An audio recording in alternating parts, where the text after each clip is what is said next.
এক অফিসের বড় সাহেব তার স্ত্রীরে খুব ভয় পায়, প্রচন্ড ভয় পায়। তো সে মনে মনে ভাবলো, দেখি আমার অফিসের যারা স্টাফ আছে, ম্যানেজাররা আছে, এরা কতটুকু ভয় পায়, এরা ভয় পায় কিনা।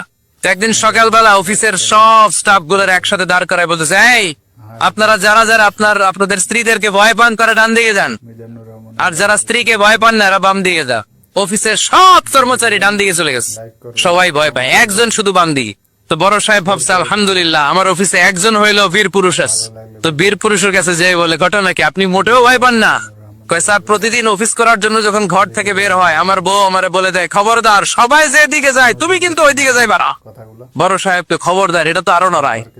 এজন্য বোনদেরকে বলবো, এমন ভাবে আপনি আপনার স্বামীর সামনে নিজেকে প্রেজেন্ট করেন যাকে আপনাকে দেখলে আপনার স্বামীর চোখ জুড়িয়ে যায়। এজন্য রব্বুল আলামিন বলেন, আমি নারীদেরকে তৈরি করেছি লিতাসকুনু ইলাইহা, যেন পুরুষেরা স্ত্রীদের সংস্পর্শ যখন পায় পুরুষদের হৃদয়টারে প্রশান্ত করে দেয় কে?